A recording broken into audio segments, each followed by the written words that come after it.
गुरुर्ब्रह्मा गुरुर्विष्णु गुरुर्देव महेश्वरा गुरु साक्षात् परब्रह्म तस्मै श्री गुरुवे नमः।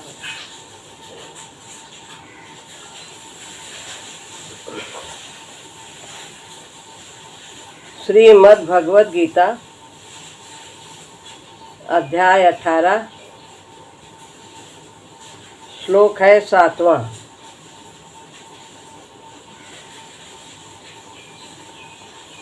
नियतस्य तु सन्न्यासः कर्मणो नोपपद्यते मोहात् तस्य परित्यागः तामसः परिकीर्तितः। इस अध्याय के आरंभ में ही अर्जुन ने संन्यास और त्याग के तत्व को अलग अलग जानने की जिज्ञासा भगवान से प्रकट की थी। तो भगवान ने इसी अध्याय के 4थे श्लोक में त्याग के 3 प्रकार बताए थे और इस श्लोक में उन्हीं प्रकार का वर्णन करते हैं। पहले त्याग का तामस रूप लेते हैं। संन्यास और त्याग, संन्यास यानी सांख्य योग, ज्ञान योग इसको कहते हैं, दोनों एक ही बात है। और त्याग का अर्थ है कर्मयोग। तो दोनों को तत्व से वे अलग अलग जानना चाहते हैं अर्जुन। तो भगवान उसे अर्जुन के माध्यम से हम सबको समझा रहे हैं।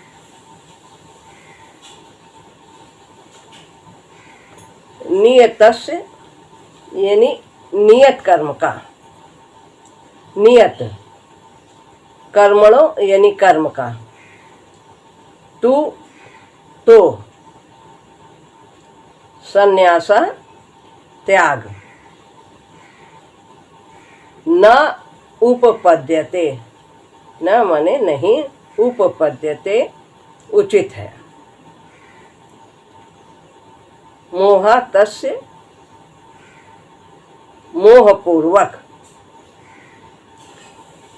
तस्य माने इसका, मोहात अस्य यानी मोहपूर्वक इसका परित्याग, त्याग करना, तामसा परिकीर्तिता, तामस कहा गया है।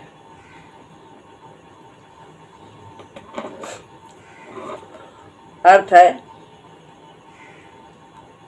नियत कर्म का तो त्याग करना उचित नहीं है, उसका मोहपूर्वक त्याग करना तामस कहा गया है।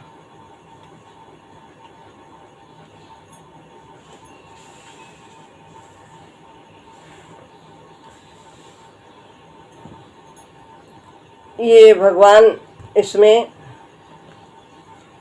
3 तरह के त्याग का वर्णन इसलिए करते हैं क्योंकि अर्जुन स्वरूप से ही कर्म का त्याग करना चाहते कि मैं युद्ध करूंगा नहीं, हमारे पितामह हैं, गुरुजन हैं, इनको मारकर मुझे पाप होगा और मैं भिक्षा का अन्न खाना श्रेय समझता हूँ। श्रेयो भोक्तु श्रेयो भोक्तु मैं भैक्ष पी है लोके। दूसरे अध्याय में उन्होंने 5वें श्लोक में कहा कि श्रेष्ठ है भिक्षा का अन्न मांग करके खा लेना, जीवन यापन करना। तो इसलिए भगवान अर्जुन को सचेत करना चाहते हैं कि यह त्याग तामस त्याग है, ये पतन का कारण होता है। तो अर्जुन के माध्यम से गीता हम सभी लोगों के लिए कही गई है कि जिससे प्राणी मात्र का कल्याण हो।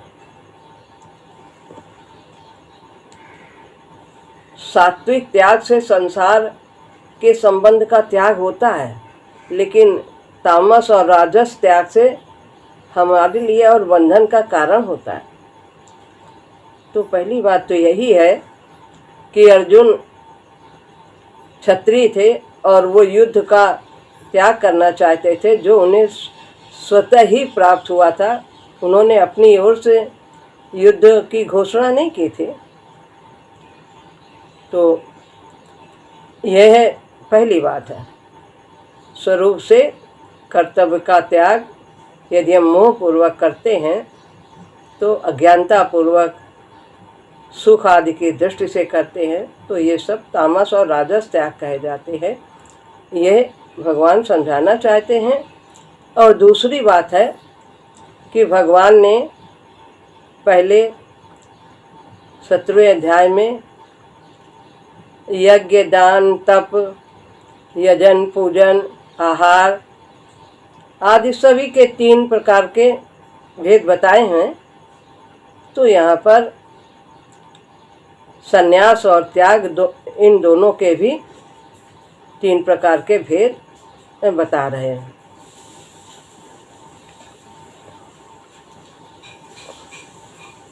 व्याख्या है, नियतस्य तु संन्यासः कर्मणो नोपपद्यते। ऊपर की पंक्ति का अर्थ है, और ये जो हमने पढ़ा था पीछे नीचे 8 के बाद संधि थी, वो परित्यागः मोहातस्य परित्यागः सा है, इसलिए यहाँ पर सा का विसर्ग हो गया था और फिर आगे तामसा परिकीर्तिता पढ़ा गया था। तो ऊपर की पंक्ति की व्याख्या है,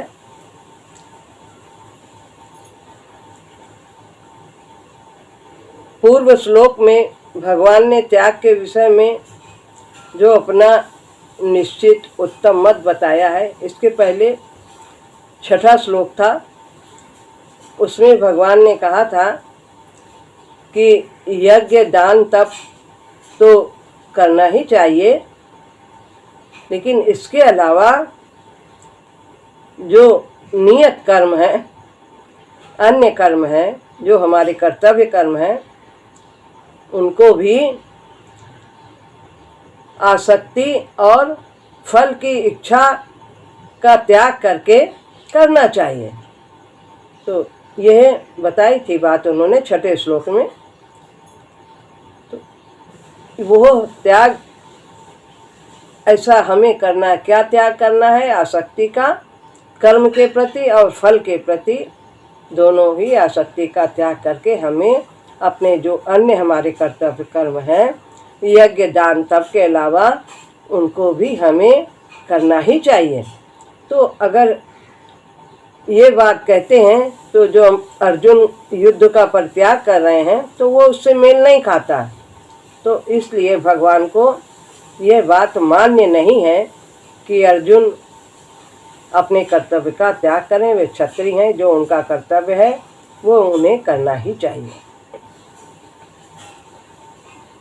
अब नियत कर्म करने गृहस्थ आश्रम के प्राणी हैं, कोई अतिथि आ गया, किसी को भोजन कराना है, तो वो सब दक्षिणा देना है आदि आदि अपने अपने आश्रमों के अनुसार जो उनके कर्तव्य कर्म है, संध्या, पूजन, ध्यान आदि, ये सब आवश्यक है, नियत कर्म है, इनको भी करना ही चाहिए, इनका परित्याग नहीं करना चाहिए। मोहा तस्य परित्यागा तामसः परिकीर्तिता।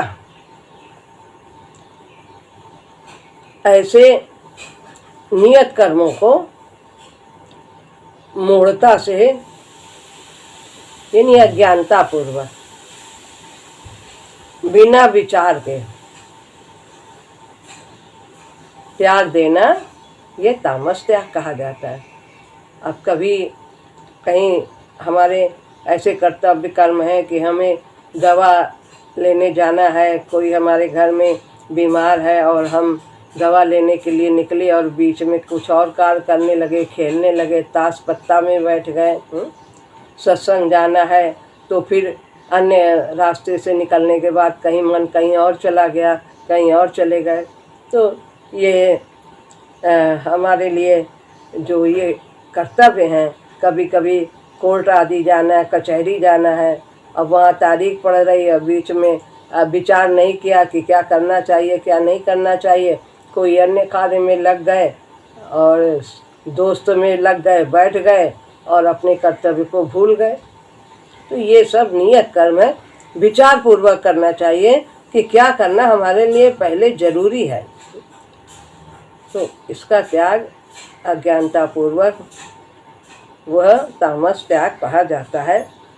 शरीर की स्वच्छता आदि ये सब आवश्यक कर्म, आलस की वजह से हम उसको भी नहीं करते हैं, तो ये सब तामस त्याग है। इसके उदाहरण बताए गए हैं। शास्त्रों में विहित कर्म का वर्णन है। अब हमें ये समझना चाहिए कि शास्त्र विहित कर्म और शास्त्र निहित कर्म दो बातें आती हैं, तो इनमें दोनों में भेद क्या है। शास्त्र विहित कर्म लिखा है कहीं, कहीं शास्त्र निहित कर्म। तो शास्त्र विहित कर्म तो सभी प्राणियों के लिए लिख दिया गया है कि सबको ये करना चाहिए, सब ब्राह्मण के लिए, क्षत्रिय के लिए, सब अन्य जितने भी आश्रम संप्रदाय, सबको पूरा वर्णन लिख दिया गया है शास्त्र में। तो अगर हम सभी नियमों को पालन करते हैं तो वो मनुष्य के लिए संभव नहीं है। तो ये शास्त्र विहित कर्म जो सभी प्राणियों के लिए सामान्य रूप से सबके लिए लिखा है, लेकिन उसमें से जो वर्ण और आश्रम और जाति के अनुसार अपने अपने निश्चित कर्म हैं, जैसे भगवान ने आगे बताया है 18वें अध्याय में कि ब्राह्मण का क्या कर्तव्य है, क्षत्रिय का क्या कर्तव्य है, वैश्य का क्या कर्तव्य है, शूद्र के अलग अलग सबके कर्तव्य बताए हैं। तो वे सब उनके जो अलग अलग कर्तव्य है उनको प्राणी मात्र को, मनुष्य को अपना अपना पालन करना वो निहित कर्म कहा जाता है, अपने अपने वर्ण और आश्रम के अनुसार, जाति के अनुसार। तो यह इसमें दोनों में यही अंतर है कि जो सबका वर्णन है सभी कर्तव्यों का, वो शास्त्र में लिखे हुए शास्त्र विहित कर्म है, और उसमें जो वर्ण आश्रम और जाति के अनुसार अपने अपने कर्तव्य हैं उनका पालन करना जो संभव है मनुष्य मात्र के लिए, वो निहित कर्म कहा जाता है। तो निहित कर्म का तो परित्याग करना ही नहीं चाहिए। जैसे ब्राह्मण, क्षत्रिय, वैश्य और शूद्र चारों वर्णों में जिस जिस वर्ण के लिए जीविका और शरीर निर्वाह संबंधित जितने भी नियम हैं, उस वर्ण के लिए वे सभी नियत कर्म कहे जाते हैं। नियत कर्मों का मोह पूर्वक त्याग करने से वो त्याग तामस त्याग कहलाता है कि हम आलस में आ गए, प्रमाद में आ गए और हमें ये कार्य नहीं करना, अरे करेंगे फिर करेंगे, अभी आराम कर रहे हैं, कर्तव्य है, दवा लेने जाना है, वैद्य को बुलाना है, नहीं अभी नहीं, और घर में मरीज है, किसी की सेवा करनी है, अरे कौन करेगा, आलस्य में पड़े।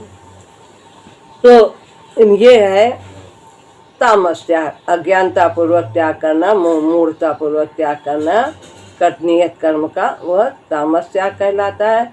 और सुख और आराम के लिए करने से वो राजस त्याग हो जाता है। अपने कर्तव्य कर्म को यदि हम नहीं करते हैं कि तकलीफ होगी, कष्ट होगा, शरीर को मेहनत लगेगी, परिश्रम लगेगा, और सुख से आराम से बैठे रहो तो कितना अच्छा है।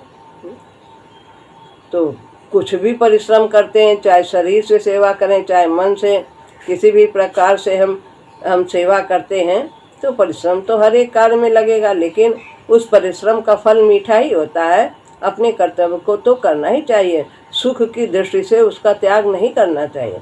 तो यदि हम सुख की दृष्टि से अपने नियत कर्म का त्याग करते हैं तो वह राजस त्याग कहलाता है।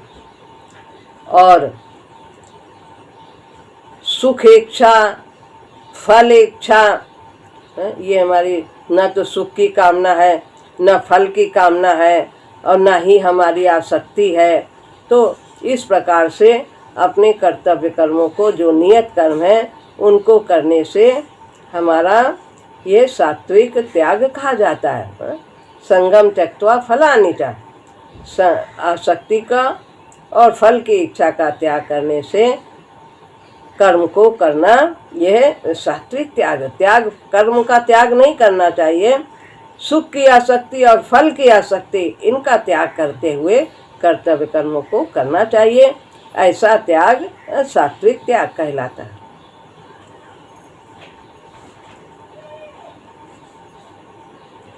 सामान्य लोग से लोग यही समझते हैं कि भाई स्वरूप से कर्म को छोड़ दो तो त्याग हो गया, और उन्हें वही प्रत्यक्ष में वही दिखाई देता है। उसके भाव को नहीं देखते हैं कि वो कर्म तो कर रहा है, आसक्ति से युक्त होकर के कर रहा है, कामना से युक्त होकर के कर रहा है, कि उससे रहित होकर के कर रहा है। तो भाव की ही प्रधानता है, क्रिया की प्रधानता नहीं है।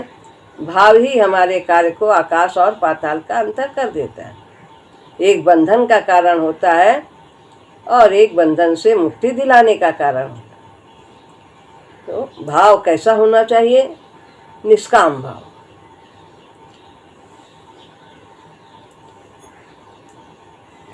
भीतर का त्याग होने से बाहर की वस्तुएं अपने पास रहे या न रहें, उससे मनुष्य बंधता नहीं है कि घर छोड़ के चले जाए तभी हमारे बंधन खत्म होंगे।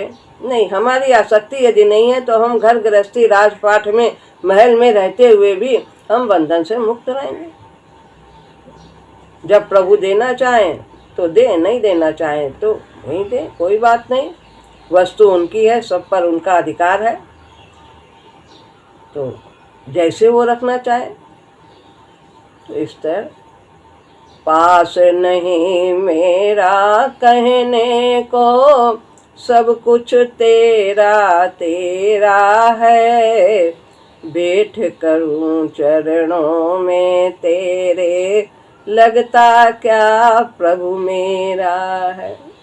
सब कुछ रहते हुए भगवत भाव से, निष्काम भाव से जन कल्याण करते जाएं, जन सेवा करते जाएं, और अपना भी कल्याण होगा और जन कल्याण भी होगा। इस प्रकार तामस त्याग को भगवान ने यहाँ पर बताया है कि यह बंधन का कारण होता है। अब है 8वां श्लोक इसी अध्याय का। दुख मित्येव यत कर्म, काय क्लेश भयात् त्यजेत, सा कृत्वा राजसं त्यागं, नैव त्याग फलं लभेत।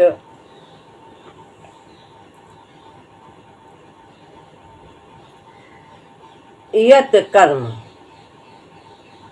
यहाँ पर राजस त्याग की बात हो रही है। यत माने जो,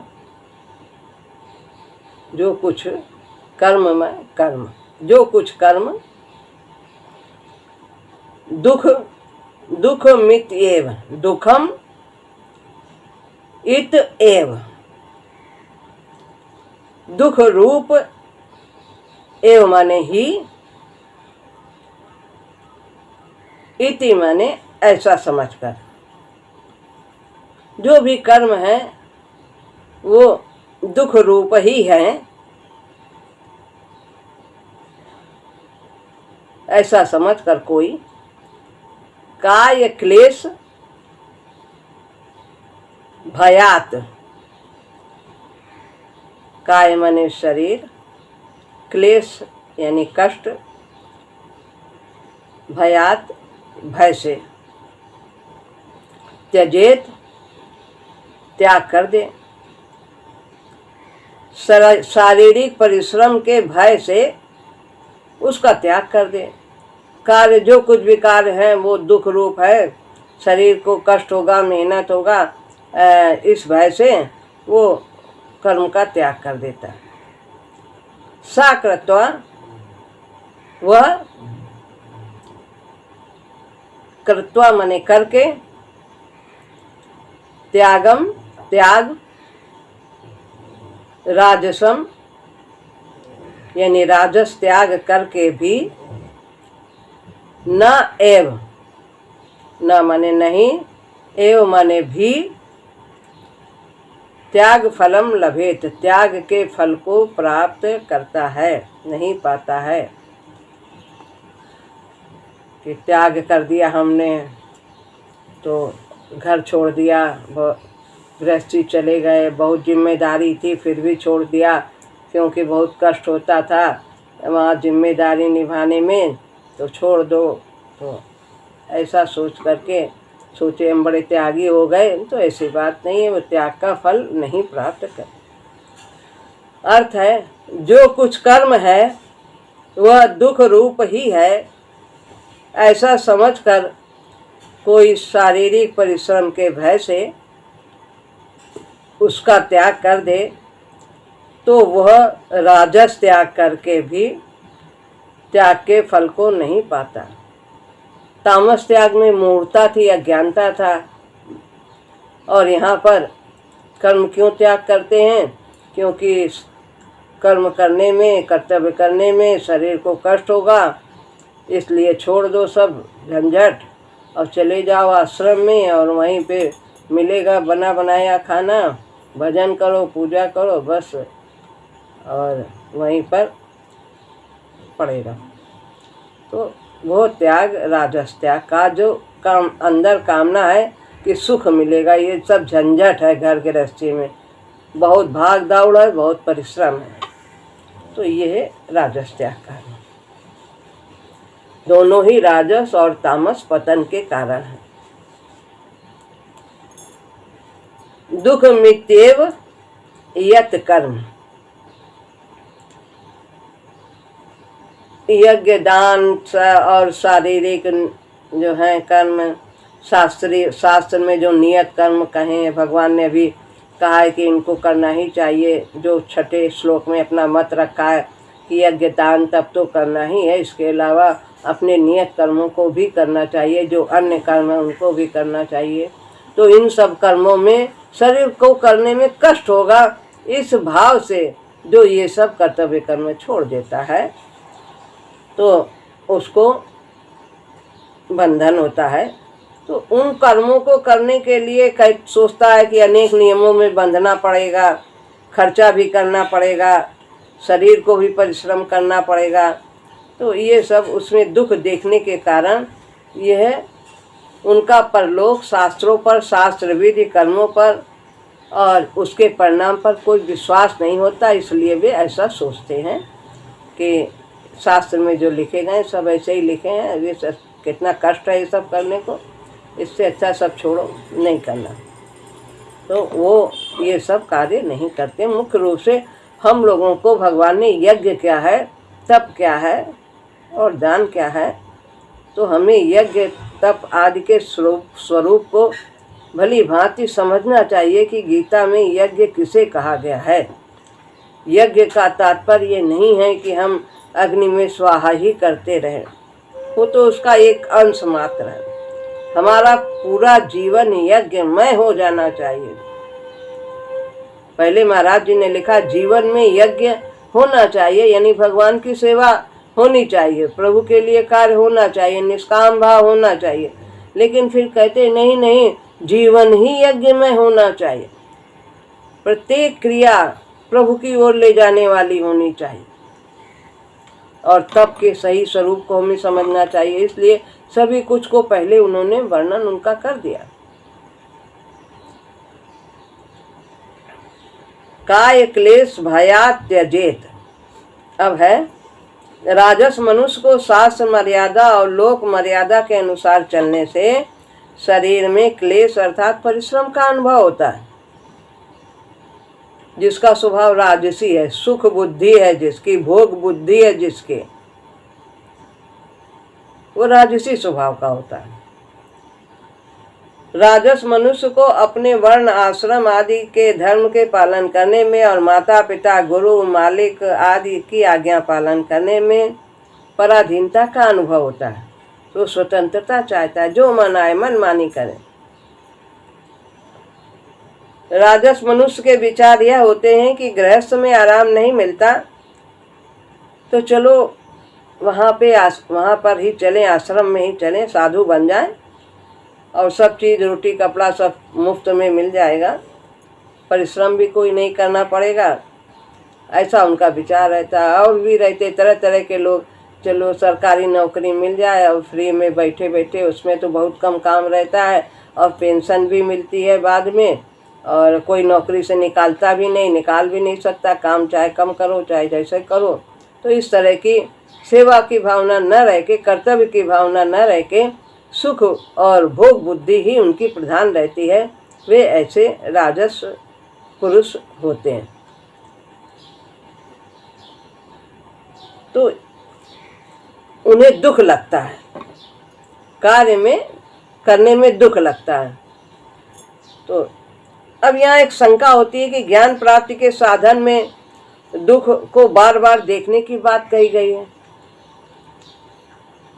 ज्ञान प्राप्ति के साधन में 13वें अध्याय में जो 8वां श्लोक है, तो वहाँ पर कहा गया है कि जन्म मृत्यु जरा मरण में और ये सब हमें वृद्धावस्था में ये हमें दुखों को बार बार देखना चाहिए। और यहाँ पे भी दुख को देखने की बात है कि क्लेश होता है, शरीर को कष्ट होता है। तो ये राजस त्याग कैसे है? वहाँ पे बताया है ज्ञान मार्ग में कि उनमें दुख को देखना चाहिए। किसमें देखना चाहिए? वहाँ पर भोगों में दुख को देखना है। यहाँ पे वो कार्य में दुख देख रहा है। कार्य में दुख देखना और भोगों में दुख देखना दोनों अलग बात है। भोग में दुख देखना कि यदि हम ये सब प्रकार से देखें कि जन्मना मरना कितना कष्ट होता है और वृद्धावस्था में कितनी कष्ट होती है, किस तरह गर्भ में रहते हैं, फिर मृत्यु में क्या होता है, वृद्धावस्था में शरीर की क्या हालत हो जाती है। तो ये सब यदि हम दुख को देखेंगे तो हम अपने जीवन को संभाल लेंगे कि हमें क्या करना चाहिए। हमें उस कार्य को करने में हम लग जाएंगे, भगवान के प्राप्ति के लिए है, ताकि आवागमन के बंधन से मुक्त हो जाएं। संसार के भाग ये जो भोग हैं उनमें हमारी राग बुद्धि न रहे। तो भोगों में दोषों को देखना, वहाँ पर ये बात कही गई। और यहाँ पर कर्तव्य में वो दोष देख रहा, तो कर्तव्य में दोष देखने से हम कर्तव्य नहीं कर पाएंगे कि शरीर को कष्ट होगा, शरीर को आराम चाहिए, तो इससे बंधन होगा। लेकिन यदि हम भोगों में दोष देखेंगे कि ये सब भोग ही रोग का कारण है, भोग ही दुख का कारण है, तो हमें भोगों से वैराग्य हो जाएगा। और लेकिन अगर हम कर्म में कष्ट देखेंगे तो हमारा पतन हो जाएगा, हम अपने कर्तव्य को नहीं कर पाएंगे।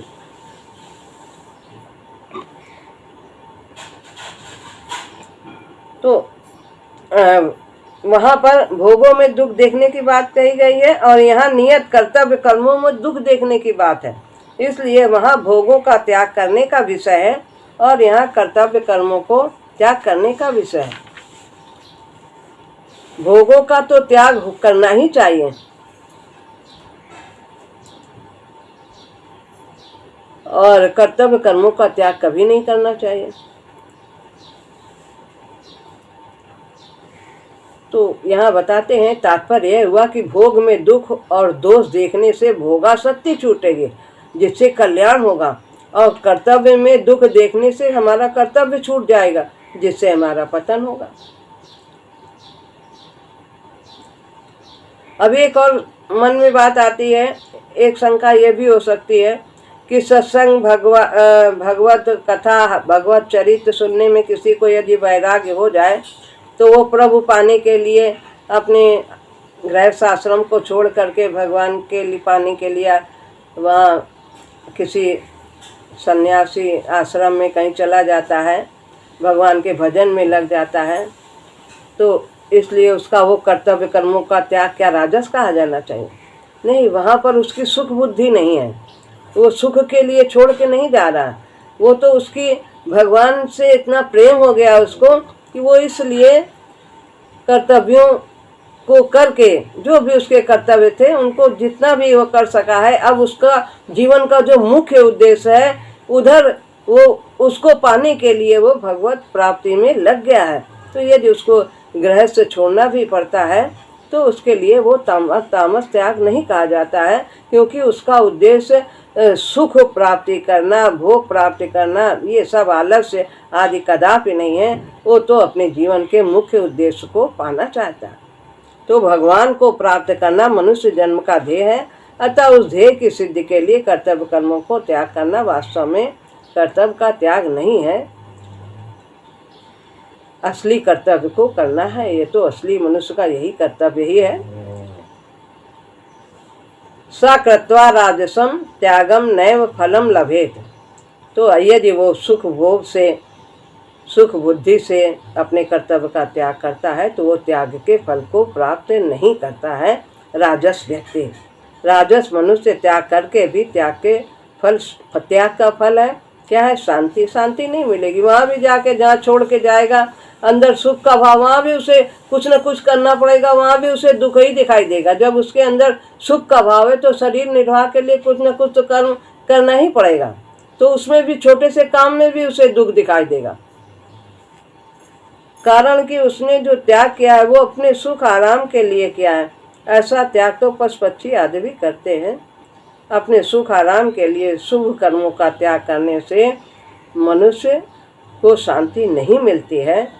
तो शुभ कर्मों के त्याग का फल परिणाम पतन ही होता है, दंड रूप ही होता है।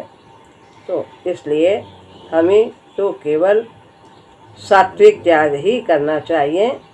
संगम त्यक्त्वा फलानि च, कर्तव्यों को करना है आसक्ति और फल की इच्छा से रहित होकर। यही आगे के श्लोक में भगवान बताएंगे। सभी कुछ सात्विक ही ग्राह्य है। दोनों के अंतर को समझते हुए हमें सात्विक को ही ग्रहण करना चाहिए। श्री राम।